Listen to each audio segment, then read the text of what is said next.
हम साबुन लगा के स्नान करने के लिए डूबते हैं, पानी एक बीता एक हाथ ऊपर आ जाता है, किसी को वजन लगता है? बोलिए, थोड़ा सा हाँ नहीं कुछ भी बोल दीजिए। वजन लगता है क्या किसी को? किसी को भी वजन नहीं लगता। यदि हम कथा को ऐसे ही साबुन लगा के नीचे में डूबे और पानी ऊपर आया, हमको पता ही नहीं चला कितना पानी है, वजन कुछ पता ही नहीं चला। ऐसे ही हम 3 दिनों तक यदि ऐसे ही सुनते रहेंगे रामचरितमानस को और वो पानी की तरह निकलते जाएगा तो कोई मतलब नहीं है। इतने बड़े रामचरितमानस का 2 लाइन का दोहा मिला है मेरे हिस्से में, और उसी 2 लाइन के दोहे को मैं आपके बीच में वजनदार बनाने का प्रयास करूंगा। अब आपको आपने तालाब में जब डुबकी लगाया, पानी एक हाथ एक बीता 4 अंगुल ऊपर आया, पूरे तालाब की पानी आपके सिर के ऊपर में है, किसी को वजन नहीं लगा। अब उसी तालाब के पानी को आप लोटा में, गुंडी में, बाल्टी में, घड़े में उठाकर सिर में रख के देखो भैया, जनायल धरिस नहीं दीदी, गरु लागिस नहीं, वो लागिस ना। हाँ, तो इसने एक ठन कथा ला आप अपन जीवन में उठाए के प्रयास करो। जे मंडली ऐसो कथा रखत है, वो कथा ला अपन जीवन में उतारे के प्रयास करो।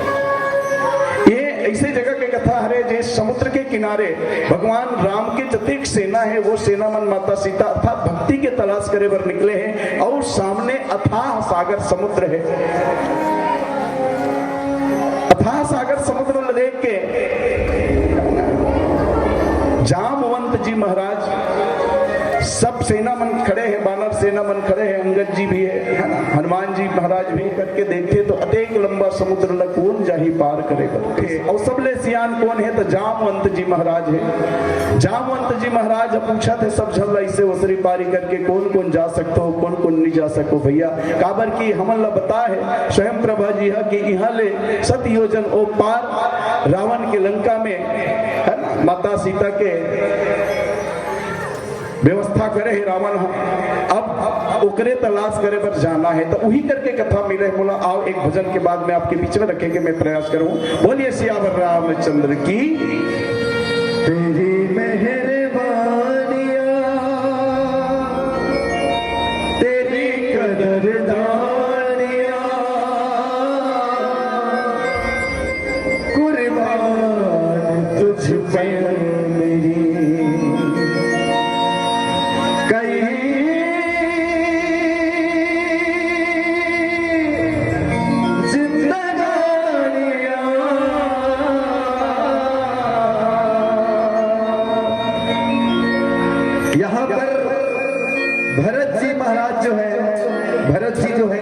अपने बड़े भैया प्रभु श्री राम से हमेशा यही कहते हैं क्या,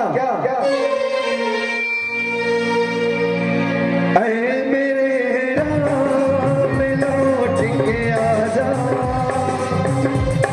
बिन तेरे जिंदगी अधूरी है, आके तोड़ दे मेरी हालत को, तेरे हर खुशी अधूरी है, मेरे राम लौट के आजा।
आंखों लब पे आए हैं, दिल का गुलशन मेरा वीरान है।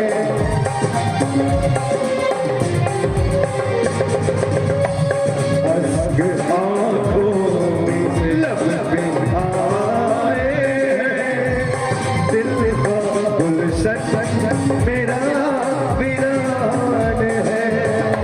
तेरे एहसानों को बदला मैं चुकाऊं कैसे, बहते आंसू ये मुझसे कहते हैं, बहते आंसू ये मुझसे कहते हैं। ऐ मेरे राम लौट के आजा, बिन तेरे जिंदगी अधूरी है। आके तो देख मेरी हालत को, बिन तेरे हर खुशी अधूरी है। ऐ मेरे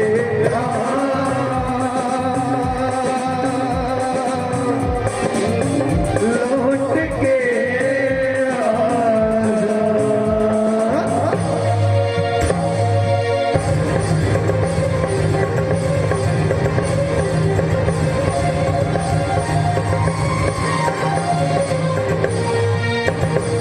सियावर रामचंद्र शंकर हरिओ। तब तब धरि प्रभु विविध शरीरा हरहु नाथ सज्जन जन पीरा। कभी मछली के रूप में, कभी शुकर के रूप में, कभी बारह के रूप में, कभी राम के रूप में, कभी कृष्ण के रूप में, कभी गौतम के रूप में। और वर्तमान जो कथा चल रहा है वो किस अवतार की कथा है? तो रामा अवतार की कथा है। और रामा अवतार की कथा में एक तरफ जवानों का समूह है और दूसरी तरफ उस समूह को आदेशित करने वाला, सलाह देने वाला जामवंत जी महाराज, जिसको बरगद का वृक्ष कहा जाता है, जिसको उन वानर समुदायों का मन कहा जाता है, बुद्धि कही जाती है, दिशा देने वाला कहा जाता है। समुद्र अथाह है और किनारे में खड़े हैं सबके सब, खड़े हो जाते हैं। अब क्या किया जाए, अब क्या किया जाए? तो अपनी बुद्धि में जामवंत जी महाराज सभी वानर समुदाय को बताते हैं कि और जिस समय मेरी जवानी थी उस समय की कथा मैं आपको बताता हूं। और ये कथा किस लिए बताई जा रही है? उन सैनिकों में, उन वानरों में जोश भरने के लिए। तो कौन सी कथा बताए जामवंत महाराज? जामवंत ने बताया, बलि बांधत प्रभु बाढ़ सो तनु बरनी न जाए। बलि बांधत भगवान का वामन अवतार भी हुआ है। आप सब भागवत की कथा सुनते हैं। वामन अवतार की कथा में किसी को रूप का अहंकार होता है, किसी को धन का अहंकार होता है, किसी को परिवार का अहंकार होता है। ऐसे ही बाली को दान देने का अहंकार हो गया था। मैं इतना दान देता हूं, मैं इतना दानी हूं, मुझसे बढ़कर के इस संसार में और कोई नहीं है। केवल दान देने का अहंकार उसके मन में हुआ। और परमात्मा चाहे किसी भी रूप में रहे, कोई अहंकार करता है तो भगवान का दायित्व कहें, कर्तव्य कहें, क्रियाक्रम कहें, क्रियाकलाप कहें या आशीर्वाद कहें, इन सारी चीजों को लेकर के परमात्मा उसके अहंकार को मिटाने का काम करते हैं। जैसे ही बलि के मन में यह अहंकार हुआ कि इस संसार में मुझसे बढ़कर के दानी और कोई नहीं है, तो भगवान विष्णु का ये मन बना कि इसके अहंकार का मर्दन करना, इनको नीचे उतारना बहुत आवश्यक है, क्योंकि ज्यादा अहंकार किसी को शोभा नहीं देता। अति सर्वत्र वर्जित। और भगवान विष्णु जो है उसी के घर में वामन अवतार रूप धारण करके उसके अंगना में पहुंच गए। छोटा सा स्वरूप है, हाथ में कमंडल है और एक हाथ में खड़ा हुए, टप टप करते हुए आ गए राजा बलि के राजमहल में। भिक्षावदेहि राजन, भिक्षावदेहि। राजा बलि चूंकि दान देने में तो अगवा है, माहिर है, होशियार है, हाथ बढ़ा करके मुक्त कंठ से दान देते हैं। वामन को जैसे ही देखा राजा बलि ने कहा, प्रणाम किया। प्रणाम करते ही पूछे, कि क्या सेवा करूं भगवान, महाराज जी आपकी क्या सेवा करूं बताइए। तो वामन अवतार में भगवान ने बलि से कहा कि हे राजन, मैं छोटा सा विप्र, छोटा सा ब्राह्मण, मुझे कुछ नहीं चाहिए, केवल 3 पैर जमीन दे दीजिए मुझे 3 पैर जमीन दे दीजिए। जैसे ही इस शब्द को सुन बलि जो है हंसते हैं। अरे मांगा भी तो क्या, गौ मांगते, हाथी मांगते, घर मांगते, परिवार मांगते, गांव मांगता, या एक आध राज्य ही मांग लेते। इतने बड़े दानदाता के यहाँ आकर के 3 पग जमीन मांगते हो। एक बार और सोच लो, क्योंकि दान देना मेरा सौभाग्य है, मैं दान दूंगा आपको। एक बार और सोच लो, ज्यादा मांग लो। वामन अवतार में भगवान ने कहा, भगवान विष्णु ने कहा कि राजन, मैं छोटा सा ब्राह्मण, मुझे कितनी बड़ी जमीन, मेरी कोई लालच है न, मुझे खेती करनी है न कुछ नहीं, केवल बैठ करके भगवान का राम नाम का जाप करना है, मुझे केवल 3 पैर जमीन ही दीजिए। राजन ने कहा ठीक है, मैं देने के लिए तैयार हूँ। ठीक है, आप देने के लिए तैयार हैं तो मैं लेने के लिए तैयार हूँ। आपको जल समर्पित कर रहा हूँ और उसको आप अपने हाथों में रखिए और 3 बार आप वाचन करिए, दूंगा दूंगा दूंगा। उस अपने कमंडल से जल निकाला और राजा बलि के हाथों में दे दिया जल, और जल समर्पित करने के बाद में बोला कि अब आप बोलिए 3 बार, मैं दूंगा दूंगा दूंगा। और राजा बलि जो है दूंगा दूंगा करके 3 बार बोल दिए। अब उसके बाद में अब इधर माया शुरू हुई, मायापति की। और ठीक है, चलिए फिर कहां से शुरू किया जाए। तो राजा बलि ने कहा कि प्रभु आप जहां को नाप लो, कोई दिक्कत नहीं है, मेरा जो जितना दिख रहा है वो सब मेरा ही एरिया है। यही भाव है ना, यही भाव है, जितना दिख रहा है वो सब मेरा है। यही तो माया है क्या, मैं और मोर तोड़ता है माया, यही बिचकिन नहीं जीव निकाय, यही माया। ये घर मेरा, परिवार मेरी, पत्नी मेरा। अच्छा ये बताइए, ये घर मेरा है, परिवार मेरा है, रूप मेरा है, सुंदरता मेरा है, जाने के समय क्या लेके जाते हैं, यही अहंकार। और इसी अहंकार का मर्दन करने के लिए ही वामन रूप में भगवान का आना हुआ। भगवान ने कहा ठीक है भैया, सब कुछ तेरा है, तो चलिए मैं रखता हूं पैर। अब जैसे ही भगवान वामन देव ने अपना पैर इस धरती पर रखा और जैसे ही रखना शुरू किया तो धर धर धर धर धर धर धर करते करते करते करते पूरी नदी, तालाब, झील, पोखर, पूरा पृथ्वी, पूरा ब्रह्मांड एक पैर में नाप दिया। बोलिए वामन देव भगवान की। बलि महाराज देखत देखत कांपत रहेगा, कैसे हो गए। दूसरा पांव कहां रखो, तो बोला बोकर तो कब नहीं, बोल भगवान का कल ऊपर ढाल, एक पांव ऊपर ढालना, ले चल ठीक है। एक पैर धरती को नाप दिए, पूरे पृथ्वी को नाप दिया, दूसरा आसमान को नाप दिए, खड़ा है। वामन देव कहते हैं हे राजन, याद करो, दूंगा दूंगा दूंगा, ये आपने 3 बार कहा था।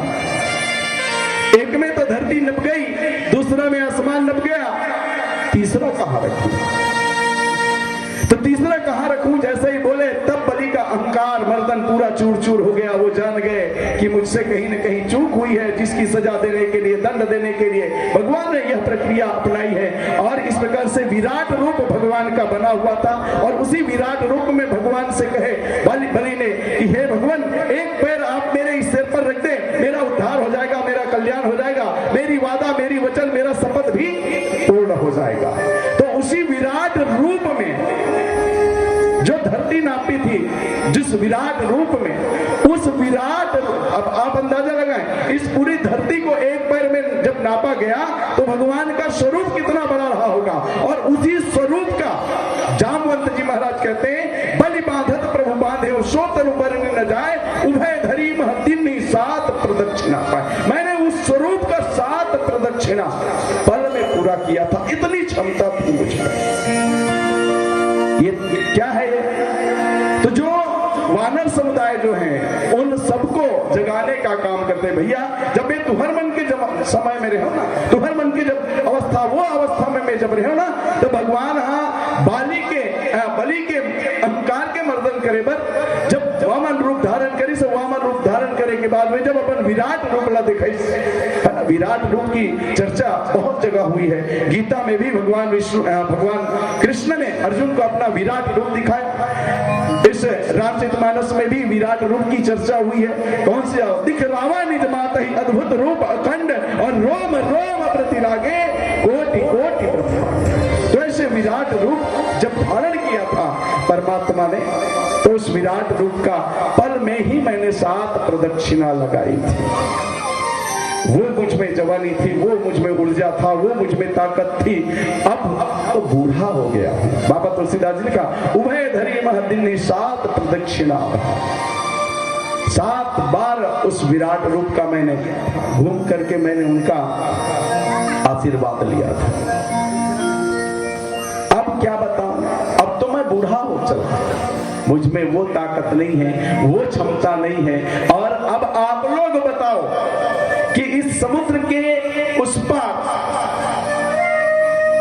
हम सबका लक्ष्य रखा हुआ है और उस लक्ष्य को हमें पाना है, उस भक्ति को हमें। वही जवानी वही जोश यदि आज होता तो आप सबको मैं प्रतीक्षा नहीं करवाता, आप सबको भेज करके आप सबके प्राणों को जोखिम में मैं नहीं डालता, मैं स्वयं चला जाता।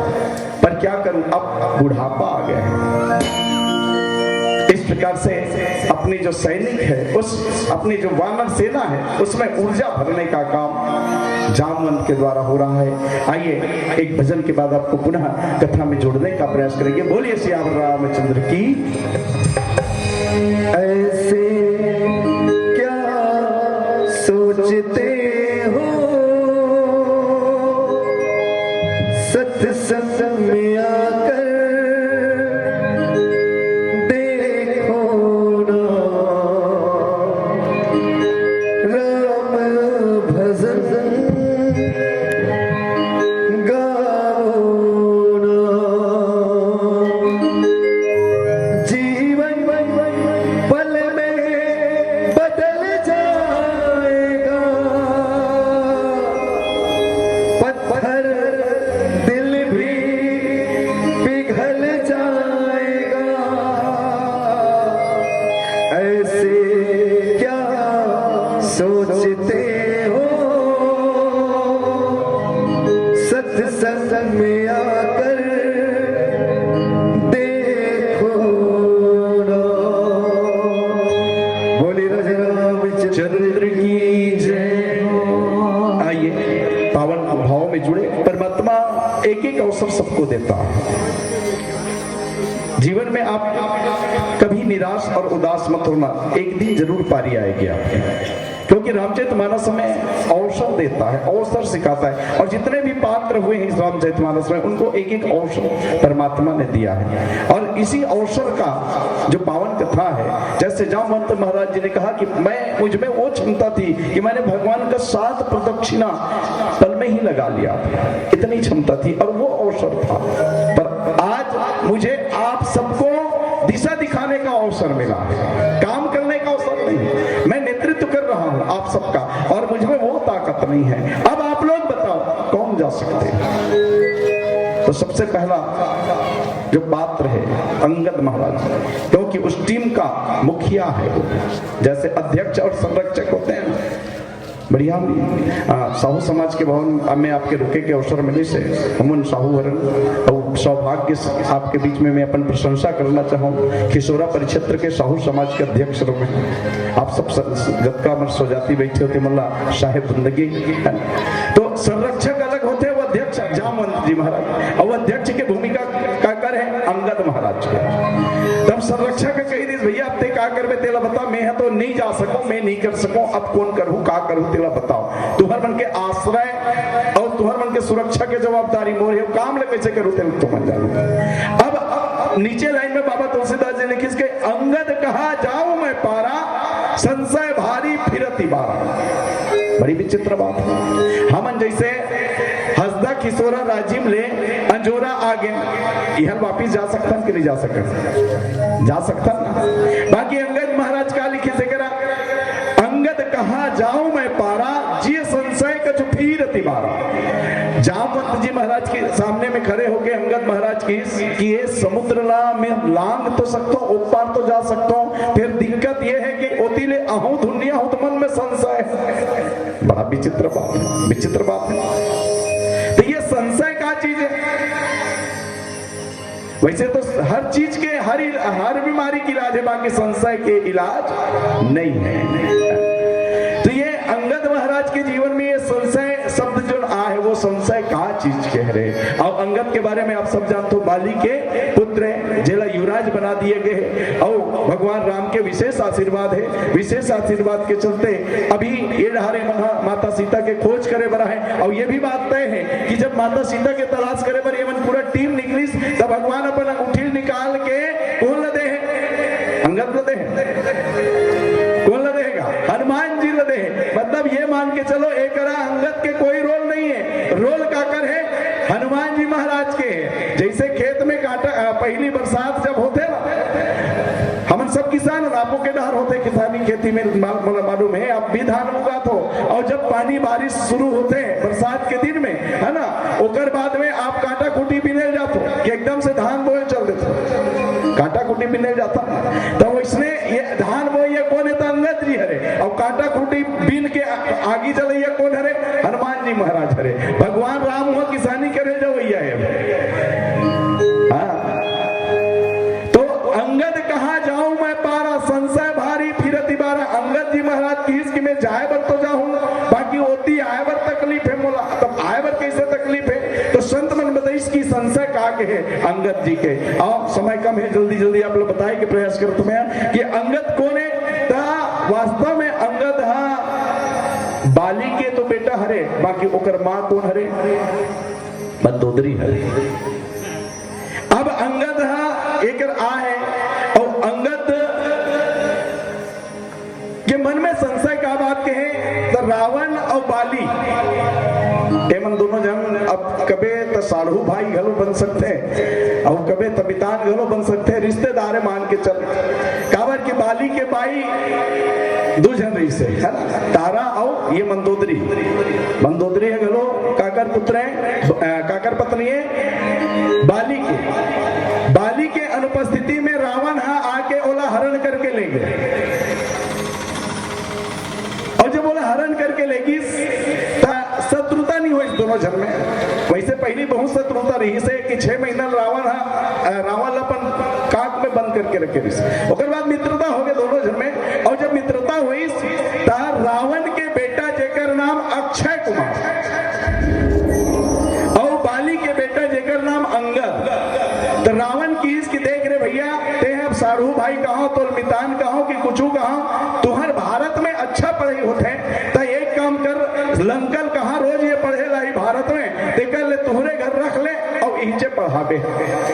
रावण बालिल की इसकी मोर लड़का जेकर नाम अक्षय है वो ला मैं भारत में पढ़ाना चाहता हूँ। और तोरो घर एक जन लड़का है जेकर नाम अंगद है, ओकरे बरोबर के मोर अक्षय है, एवं दोनों जन एक स्कूल में पढ़े जाए। एला राख ले कोई बात नहीं है कहेंगे अंगद बाली रावण के बेटा अक्षय ला अपन पास में रख ले।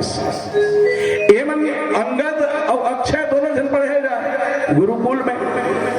गुरुकुल में जब पढ़े जाए तो स्वाभाविक है सगा लड़का आए रहते नहीं, तेकर पर घर के लड़का दिमाग खराब होता था। काकरो घर के बात हो भाई, काबर के सगा लड़का ज्यादा मान मिलते, घर के लड़का कहेंगे अरे चुप रहे के का तमाचा लगा देगा। और सगा लड़का वो कुछ करी तो बोले बेटा सगा है 4 दिन के, तो ये घर के लड़का दिमाग खराब नहीं हो। और वही बुता हो एक हिस्सा बांटा होला मिले अंगद के गा। अब एक दिमाग हमेशा खराब रहा, घर में खराब, स्कूल में खराब, आवत जावत खराब। दुनिया का आदमी पूछे ये कौन है तो फलाना है, हमका है, ढमका है, बताए रास्ता में। एक दिमाग हमेशा खराब रहा है। हमला जेकर मान सम्मान मिलना चाहिए एला मिलते। तो ये है स्कूल में जाए और स्कूल में जाए पहली अच्छा कस के एक मुक्का जमा है अंगद हकोला अक्षय अच्छा जमाए। और रोज अंगद के दिमाग अक्षय के दिमाग खराब हो गए। अक्षय शिकायत करी इस गुरु से, अब काला बताओ गुरुदेव इकर घर आई के हो बाप पुरखा ये हम बोला रोज एक मुटका मारते, कुछ उपाय तो बता दे। तो गुरु जी की हिस बेटा एमन एमन थोड़ा और झटिया परिवार के झन राखबे, एमन थोड़ा झगड़ा परिवार के झन राखबे, ले देके तो तोड़ दादा बाचे तब ते आस 6 महीना जैसे बाजू में दबा है और 6 महीना के बाद छूटे लटपट तो ओकर का स्थिति रही। तो ये मन थोड़ा झटिया परिवार है झर राख दे तो गुरु की पीलावत्ती संकेत हो गई, गुरु की इसकी कोई तो उपाय बता दे बोला। तो अक्षय गुरुदेव की इसकी देख बेटा मैं तो लेकिन आशीर्वाद देता हूं ते भारत में रबे ना जब का दिल भारत में पड़वे और वो अक्षय अंगद हतोला मारही तते सही जबे कुछ मत करबे काबर के ते यहाँ ओमन कुछ भी कर सकते। बाकी चल तो लेठो में आशीर्वाद देतो कि ये अक्षय ते जब लंका चल देबे अपन घर चल देबे अपन देश में जब चल देबे और धोखा से कहूं अंगद हा तो लंका में प्रवेश करी और एक मुष्टिका कहूं मार देबे तो प्राण निकल जाई जा मैं तो आशीर्वाद देतो। तो अभी अक्षय जिए थे, अक्षय अभी लंकम जिया थे मालूम है अंगद ला तब भगवान राम घलो एकदम रास्ता साफ करवा थे ना तब वो साफ करवाना है तो अंगूठी कौन ला मिले है हनुमान जी महाराज ला और हनुमान जी महाराज ला प्रेरणा करके उकर बुलाया याद कराते जामवंत जी महाराज जागो पवन सुध जागो, इस बात से आप परिचित हैं। और हनुमान जी महाराज जागृत होते हैं और उड़ करके जाते हैं कहा लंका और लंका में जाकर के माता सीता की जानकारी लेकर के सबसे पहले किसका हत्या करते हैं अशोक वाटिका में अक्षय को ही पहले मारते हैं रावण में लंका में प्रवेश करके, क्योंकि अंगद को भी वहां जाना है, अंगद को वहां जाना है। तो अंगद इसी बात को बाबा तुलसीदास जी ने यहाँ लिखा अंगद कहा जाऊं मैं पारा जे संशय के छफीर तिबारा जामवंत कह तुम सब लायक पठई कि सब ही कर नायक। जामवंत जी महाराज पूछ रहे हैं और सबके सब में एक दूसरे की चर्चा हो रही है। तो छोटा सा समय और इस छोटी सी समय में आपके बीच में भावों को पिरोने का प्रयास हुआ, बहुत सारी त्रुटियां हुई होगी। आइए उन गलतियों को क्षमा करते हुए आप सबको महाशिवरात्रि की हार्दिक शुभकामनाओं के साथ अंतिम भजन के साथ आप सबसे सादर विदाई होगी। बोलिए सियावर रामचंद्र की। पुकारे